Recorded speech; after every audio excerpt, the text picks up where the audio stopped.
آج کے اس محفل میں اور آج کے اس مبارک اجلاس میں میرا موضوع سخن دنیا کی سب سے پاکیزہ مقدس کتاب قرآن پاک ہے. ہمیں چاہتے سورج کی طرح یقین ہے کہ اس کا ایک ایک حرف سچا اور صادق ہے.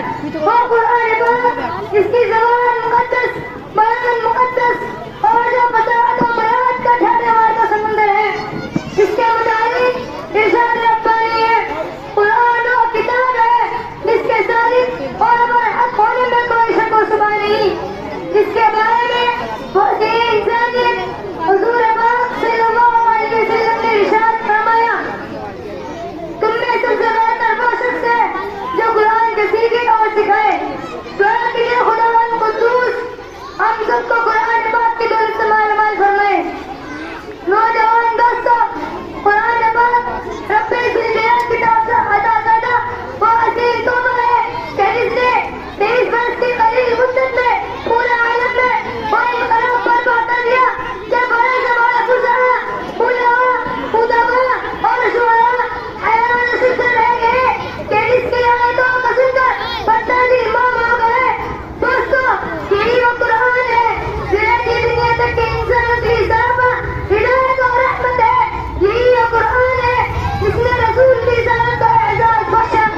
یہی وہ قرآن ہے جس نے بھرپور علوم کو تازگی بخشی. یہی وہ قرآن ہے جس کی برکت سے جنات و شیاطین کا آسمانوں پر جانا بند ہوا. یہی وہ قرآن ہے جس کی برکت سے عزت و رفعت کے شانے نکل گئے. یہی وہ قرآن ہے جس کی بدولت محبوب حکیم کی رضا نصیب ہوتی ہے. یہی وہ قرآن ہے جو سچائی اور امانت داری کا درس دیتا ہے. یہی وہ قرآن ہے جس کے بدولت عمر فاروق کو ایمان نصیب ہوا. یہی وہ قرآن ہے جس کی تحریر پیش کرنے سے ساری دنیا عاجز و قاصر رہی. یہی وہ قرآن ہے جس کا مثل پیش کرنے سے عرب کے فصیح غریب زبان داری کا دعویٰ کرنے والے نے گھٹنے ٹیک دی. یہی وہ قرآن ہے جس نے ضلالت و گمراہی دلدل میں پھنسی ہوئی انسانیت کو رسوا ہدایت کا پیغام سنایا. یہی وہ قرآن ہے جس کی عبادت کا وعدہ خود خالق کائنات نے فرمایا. یہی وہ قرآن ہے جس کی برکت سے اجڑے چمن میں بہار پیدا ہوئی. محترم حضرات، آج کے اس نازک دور میں عزت کرم کو فضول کیا جاتا ہے. اس کے الفاظ گھٹنے کو عبادت بتایا جاتا ہے. کہا جاتا ہے کہ اس کا اہتمام اور بے سمجھ پانا بےسود ہے. افسوس اور افسوس اس قرآن پاک کے بارے میں ہمارے خیال کہ جس کے بارے میں شہنشاہ بتایا جناب محمد رسول اللہ صلی اللہ علیہ وسلم نے ارشاد فرمایا کئی وقت وقتی کما كنت تربي في الدنيا فإن بعضي غير آخر آية تقرأها. قیامت کے دن آپ سے قرآن سے کہا جائے گا قرآن پڑھتا جا اور جنت کے درجوں پر چڑھتا جا اور ٹھہر ٹھہر کا پڑھ جیسا کہ تو دنیا میں ٹھہر ٹھہر کا پڑھتا تھا. بس تیرا مقام و ٹھکانہ وہی ہے جہاں تو آخری آیت پر پہنچے. یاد رکھو یہ قرآن دنیا کی سب سے بڑی نعمت ہے. یہ زمین و آسمان، چاند و سورج، ستارے کو اس نعمت کا مقابلہ نہیں کر سکتے.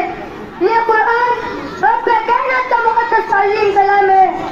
اور دل ہو جبکہ اس کے اتارنے والا امین جس کی ذریعے دایا وہ بھی امین جس مہینے میں نازل ہوا وہ تمام مہینوں سے افضل اور جس رات میں نازل ہوا وہ 1000 مہینوں سے بہتر ہے.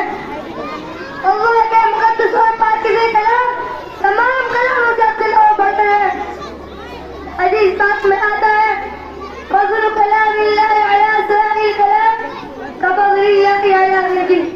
اللہ کے کلام کو سب کلام پر ایسی فضیلت ہے جیسے خود اکثر شانوں کو تمام مخلوق پر اللہ کا دلہا خدا کا پیارا نبی رسالت فرماتا ہے.